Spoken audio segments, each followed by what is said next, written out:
Hola, ¿qué tal? Buenas tardes, buenos días. Vamos a ver en este video de una forma muy breve cuál fue la estrategia legal y corporativa que utilizó Elon Musk para la compra de Twitter. ¿Sí? Entonces, si han seguido las noticias últimamente, se habrán enterado que Elon Musk, este empresario sudafricano, fundador y propietario de empresas como Tesla o SpaceX, va a adquirir la red social Twitter. ¿De acuerdo? Esto estuvo sonando en los medios. Lo que quiero ver ahora con ustedes es revisar juntos cuál fue la estrategia legal que siguió para hacerse de esta empresa, cómo la va a comprar, cómo va a financiar la compra, cómo se va a pagar, etcétera, etcétera. Entonces, para esto vamos a dividir esta explicación en tres partes. Primero, tenemos que entender cuál es el contexto, ¿sí? Es decir, ¿dónde estaba Twitter antes de todo esto? ¿Qué era Twitter legalmente? Era una empresa con acciones que estaban cotizadas en la bolsa, tenía una administración, ciertos accionistas. Entonces hay que entender dónde estaba Twitter y dónde estaba Musk antes de todo este proceso. Eso es lo número uno. Número dos, tenemos que entender cómo fue el cortejo, ¿sí? O la estrategia. Por ciertas cuestiones que vamos a ver más adelante, la compra se hizo o se planeó de forma sigilosa, poco a poco, para evitar disparar ciertos avisos regulatorios y otros temas que vamos a ver más adelante. Entonces, esta es la parte número 2. ¿Cómo fue el acercamiento, la estrategia que hizo Elon Musk para poco a poco llegar a acechar a Twitter, sus accionistas y su consejo de administración? Ese es el punto número 2. Y el punto número 3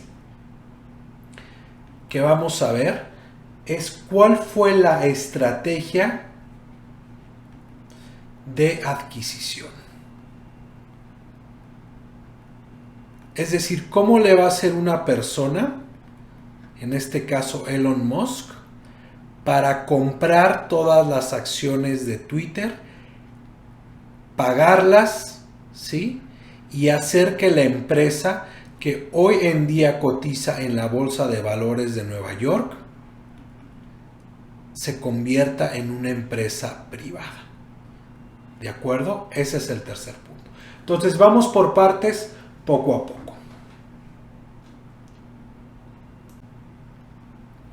Bueno, vamos a ver entonces el contexto. Twitter, sí, legalmente es una sociedad, una empresa. Twitter Inc. es una corporación, ¿sí? Sería bajo el derecho estadounidense una corporation. No voy a decir que es el equivalente, pero vamos a hacer de cuenta que es parecida a una sociedad anónima en el contexto mexicano, ¿sí?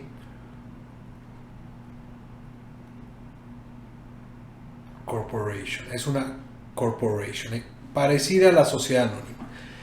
Cuando una sociedad en el derecho estadounidense está constituida o existe como una corporación, corporation, se agrega la palabra Inc. al final, ¿de acuerdo?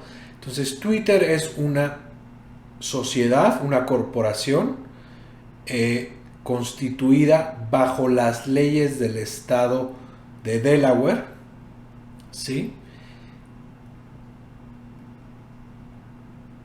Y en 2013, esta sociedad, Twitter Inc., llevó a cabo su oferta inicial de valores, de manera que las acciones de esta sociedad cotizan en la Bolsa de Valores de Nueva York, ¿sí? A partir de 2013. Ahorita vamos a ver esto qué significa. Al estar sus acciones cotizando en la Bolsa de Valores de Nueva York, Twitter se convierte en lo que se conoce en el derecho bursátil como una empresa pública, ¿sí? No porque sea del gobierno, porque sea del Estado, no, sino porque sus acciones circulan entre el público, ¿sí? Y al ser una empresa pública, en este sentido, tiene obligaciones de cumplir y de revelar información al público. Es decir, la información de la empresa, de sus operaciones, de sus accionistas en ciertos casos, etcétera, etcétera, se convierte en información pública y está obligado a revelarla con base en las leyes del mercado de valores de Estados Unidos que son ejecutadas por la Comisión de Valores de los Estados Unidos, ¿sí? Bueno, entonces, Twitter, al tener sus acciones cotizando en la bolsa de valores, ¿sí?,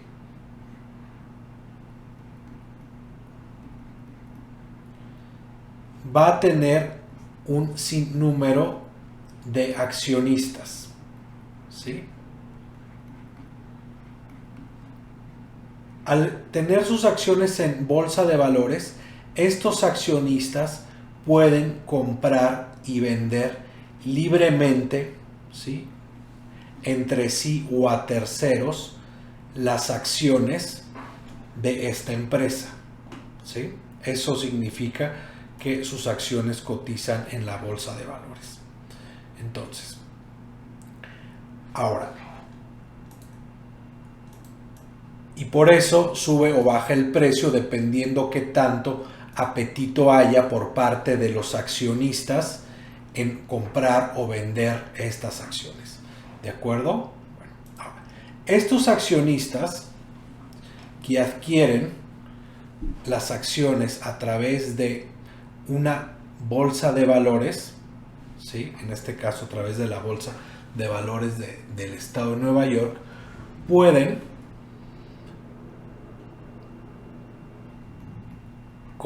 con base en ciertos porcentajes de tenencia accionaria nombrar a un consejo de administración, ¿sí?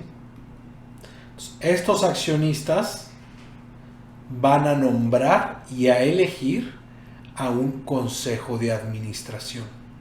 El consejo de administración se va a encargar de llevar a cabo la administración de la empresa.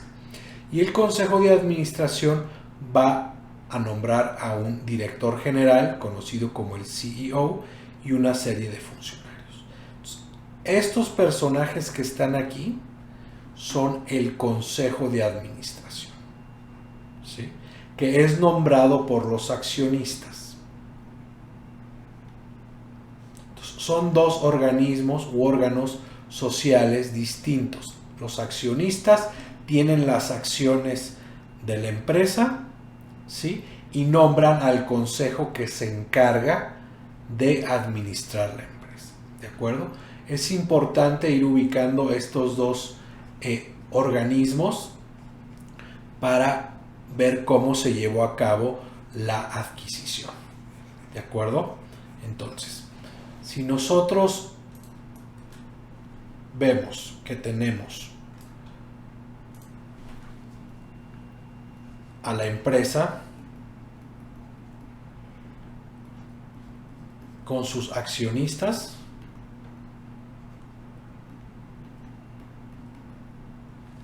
estos accionistas nombran a un consejo.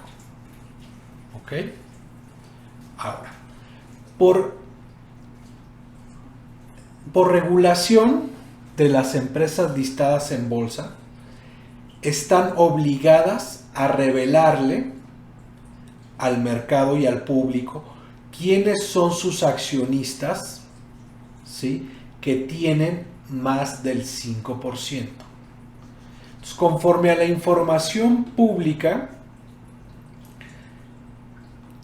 del año pasado, de 2011, Twitter reveló al mercado, ¿sí?, quiénes eran sus accionistas que tenían antes del 2021, esto es al 2021, quiénes son sus accionistas que están obligados a revelar o bien que tienen más del 5%, ¿sí? Entonces, la empresa está obligada a revelar a los accionistas que sean consejeros, ¿sí?, o funcionarios de la empresa, o bien accionistas que tienen más del 5%. Entonces, en 2011, estos eran los accionistas que reveló Twitter que tenían más del 5% o que eran funcionarios o consejeros. Y aquí podemos ver con cifras de con datos de 2011 que no aparece Elon Musk. ¿De acuerdo? En 2021. No aparece él. ¿De acuerdo? Y también con datos de 2021, estos personajes de acá eran los miembros del Consejo de Administración. ¿De acuerdo? Bueno, entonces, en resumen, para entender el contexto, regresándonos a antes de que iniciara esto, vámonos a situar en el 2021. Tenemos a Twitter. Es una sociedad, una empresa que tiene sus acciones listadas en la Bolsa de Valores de Nueva York, ¿sí?, con un sinnúmero de accionistas que compran y venden sus acciones todos los días, y que estos accionistas nombran a un consejo de administración. ¿De acuerdo? Ahora, accionistas, consejo. En 2021, con datos de 2021, Elon Musk no tiene más del 5% de la empresa. Quizá tenga algún porcentaje mínimo, pero solo si rebasa el 5% está obligado a revelarlo al mercado. Entonces, al 31 de diciembre de 2021, Elon Musk todavía no aparece en la jugada, ¿sí?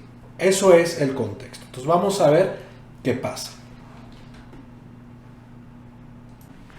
Bueno, ya vimos el contexto. Vamos a ver ahora cuál fue la estrategia.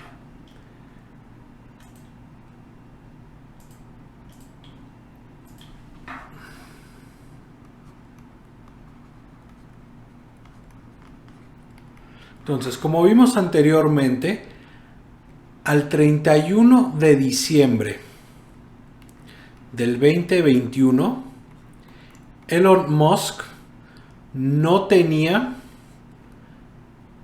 más del 5% de Twitter. Esto lo sabemos por los reportes de revelación pública, ¿sí? Entonces, empieza el 2022 y según reportes de prensa, desde enero de este año, del 2022, Elon Musk comienza a adquirir cada vez más acciones en Twitter, ¿sí?, a través de la bolsa de valores. Y es hasta el 14 de marzo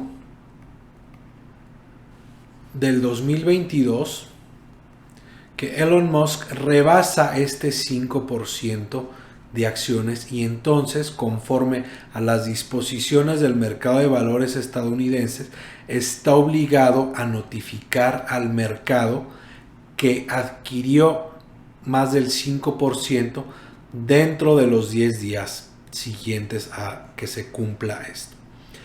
Entonces, por un tema estratégico, decide no notificar al mercado y lo hace después de transcurrido el plazo, ¿sí?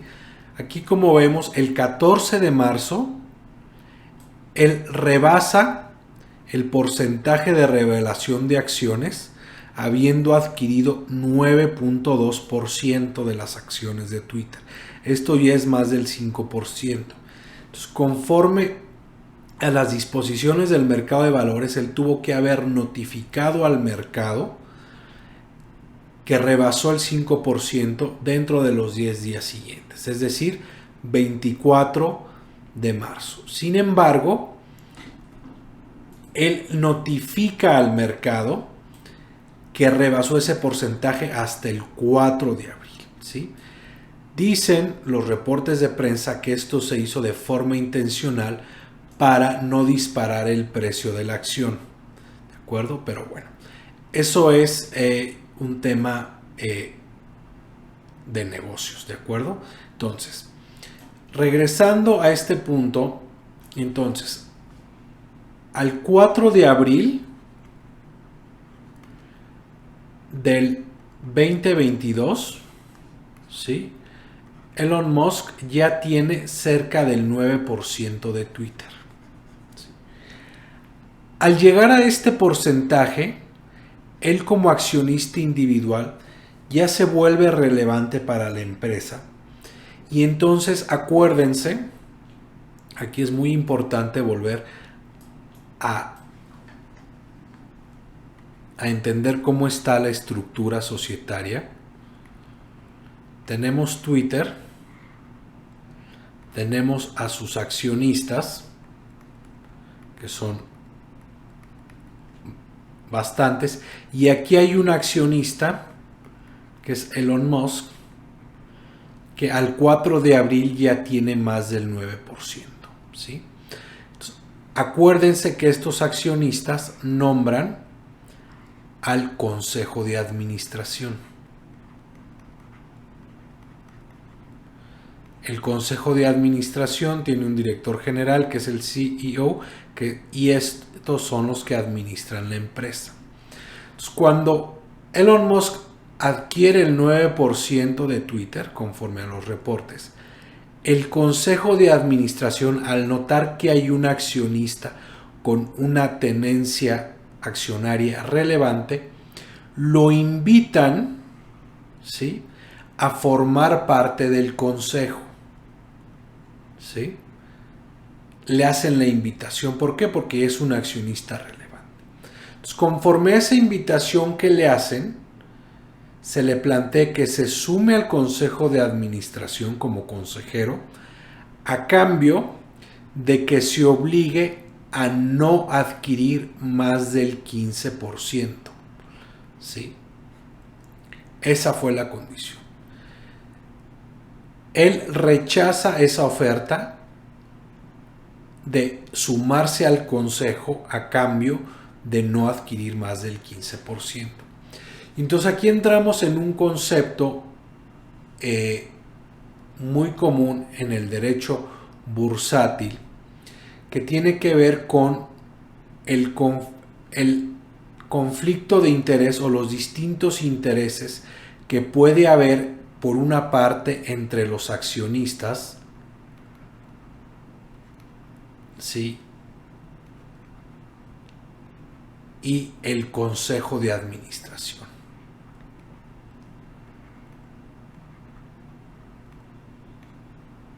¿Sí? Son dos órganos que tendrían que estar alineados, pero en ocasiones no coinciden sus intereses, como fue en este caso. Ahora, cuando un accionista o una persona dentro de los accionistas, en este caso Elon Musk, quiere adquirir un porcentaje importante de una empresa pública, lo puede hacer de dos formas. Una es con el consejo de administración, es decir, que este consejo esté de acuerdo, o bien sin el consejo de administración.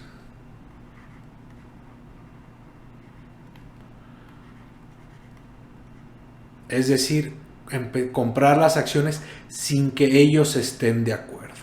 Cuando estamos en ese supuesto de adquirir acciones sin el consentimiento del consejo de administración, estamos frente a lo que se denomina en inglés una compraventa hostil.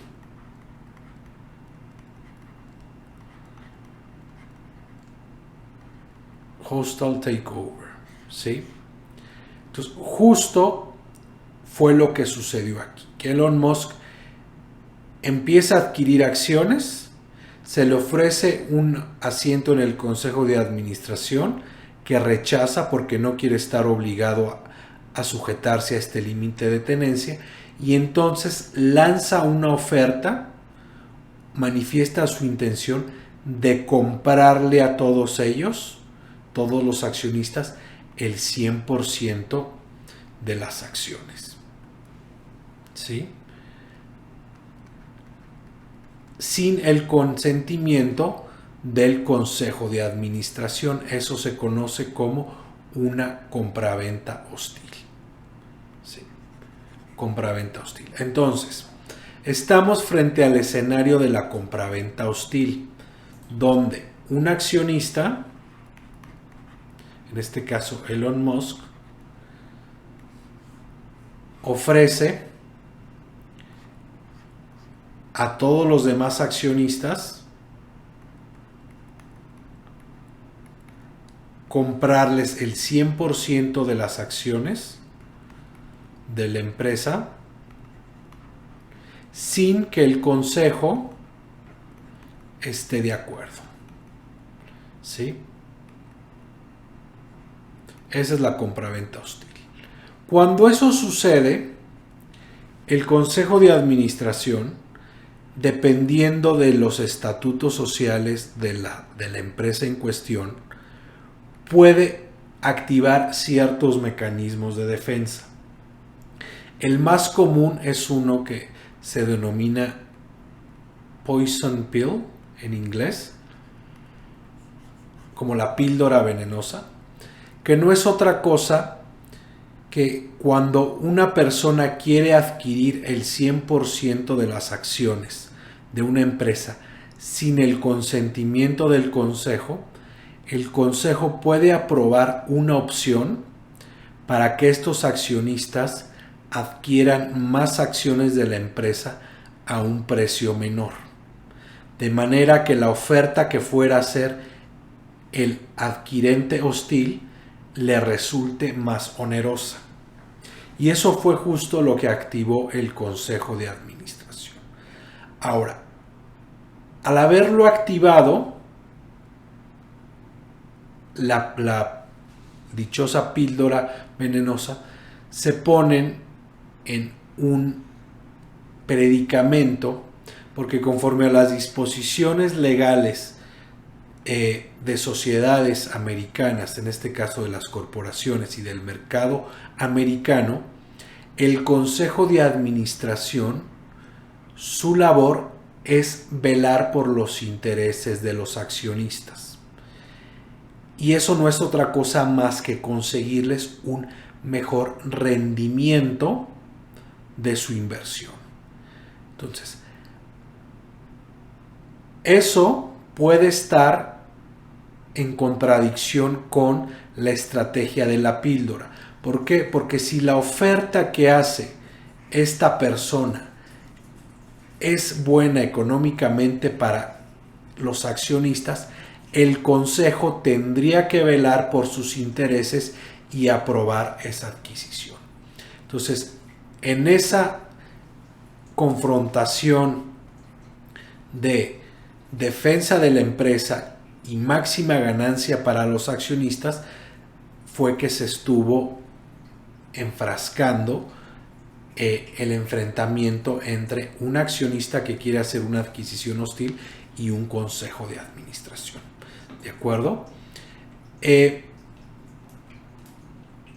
Justamente El 13 de abril del 2022 fue cuando ya Elon Musk, ¿sí? Aquí está, envía una carta donde incluye una propuesta no vinculante para adquirir todas las acciones del emisor, en este caso de Twitter.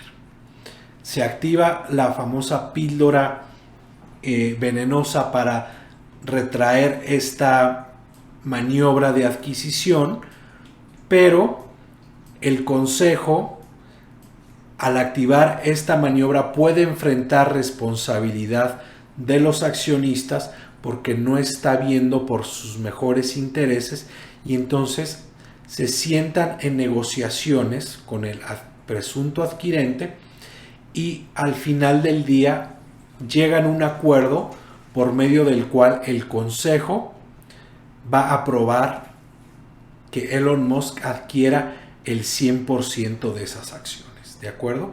Entonces, vamos a ver exactamente cómo se va a llevar la compra en la siguiente parte.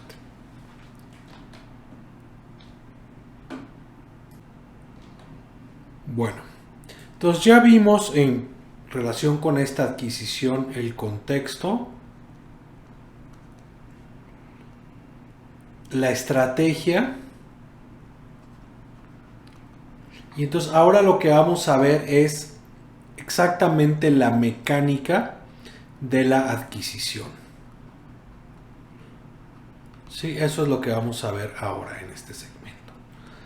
Entonces, después de todo lo que pasó y que comentamos, el 25 de abril se llegó a un acuerdo entre el Consejo de Administración.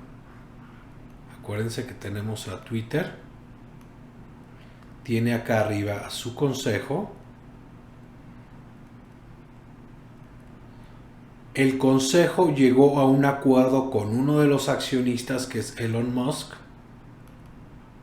para adquirir el 100% de la compañía. ¿De acuerdo? Entonces, eso lo hicieron mediante un convenio de fusión, en inglés Merger Agreement. ¿Sí? Ese convenio de fusión lo que establece, trae otros jugadores a la mesa.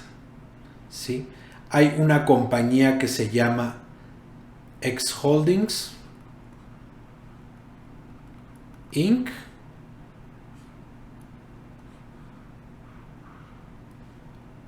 X Holdings Inc. tiene una subsidiaria que se llama X Holdings 2 Inc. ¿Sí? El accionista beneficiario principal de estas dos compañías, según los reportes, es el señor Elon Musk. ¿Sí? Entonces, estas dos compañías celebraron el convenio de fusión con Twitter.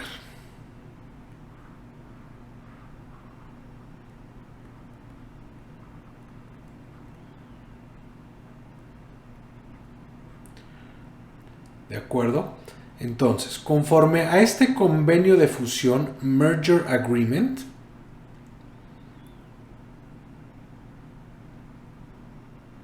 la segunda subsidiaria, Merger Sub, ¿sí? Que es X Holdings 2, se va a fusionar con Twitter, el emisor, y quien va a sobrevivir va a ser Twitter, de manera que Twitter se va a convertir en una subsidiaria de X Holdings Inc. ¿De acuerdo? A ver. Entonces, lo que va a pasar es estas dos se van a fusionar. Cuando se lleve a cabo la fusión, si recuerdan, solo previve una de las dos. Entonces, la que va a sobrevivir es Twitter. Esta no sobrevive, de manera que Twitter se va a convertir en una subsidiaria al 100% de X Holdings Inc., que pertenece a Elon Musk. ¿De acuerdo? Lo que va a pasar es que las acciones actuales de Twitter, que están en propiedad de diversos accionistas, se van a cancelar y a cambio se les va a pagar un dinero conforme al valor que se está ofreciendo a los accionistas. ¿De acuerdo? Esa va a ser la mecánica de la fusión. Ahora, este acuerdo está sujeto a varias condiciones, ¿sí? No es inmediato. Primero lo tienen que aprobar los accionistas actuales de Twitter. Entonces, esta estrategia que estamos viendo se va a someter a votación de los accionistas actuales de Twitter, estos de aquí, ¿sí? Si ellos están de acuerdo, se procede con toda esta mecánica y a ellos se les paga dinero y Twitter se convierte en subsidiaria 100% de X Holdings. ¿De acuerdo? Esa es una condición.